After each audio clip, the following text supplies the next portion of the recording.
Նախորդ գարնանը Աղստև գետի հեղեղումներից փլուզվել էր Խաշթարակ գյուղը մայրուղուն կապող միակ կամուրջը։ Կառուցվեց ժամանակավոր կամուրջ, որն էլ ապահովում է խաշթարակցիների ելումուտը, բայց շուտով դրան էլ հրաժեշտ կտան։ 2 ամիս առաջ պետբյուջեի միջոցներով սկսված նոր կամրջի շինարարության ավարտին շատ չի մնացել։ Ավելի հուսալի մետաղական այս կառույցին գետի վարարումները չեն սպառնում, հավաստիացնում են շինարարները։ Կամուրջը ամբողջությամբ մետաղից է, առավելությունը այս կամրջի, որ ինքը միաթռիչք է եւ հետագա ոչ մի հեղեղումներ չի կարող վնասել, քանի որ ինքը ունի միշտ թռիչքային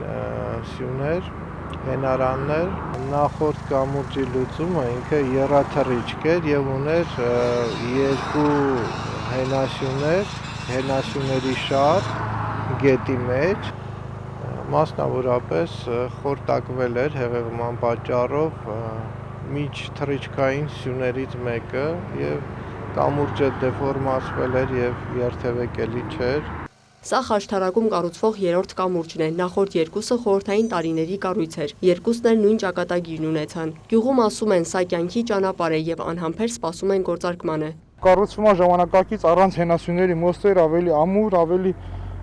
հուսալի կենսական մեծ նշանակություն ունի։ Խաշթարակում արդեն շարժ կլինի։ 43 մետր երկարությամբ կամուրջը կունենա մինչև 50 տոննա գրողունակություն, երկկողմանի երթևեկությամբ նաև հետիոտնի համար նախատեսված հատվածով, իսկ լայնությամբ նախորդ երկաթբետոնե կամրջին գերազանցում է 3 մետրով։ Շինարարությունը իրականացնում է իրանական ընկերությունը։ Շինարարները վստահեցնում են, որ նոր տարին գյուղ կմտնի նոր կամրջով։ Լիանա Խաչատուրյան, Գայանե Թամամյան, Վահե Թամամյան, լուրեր։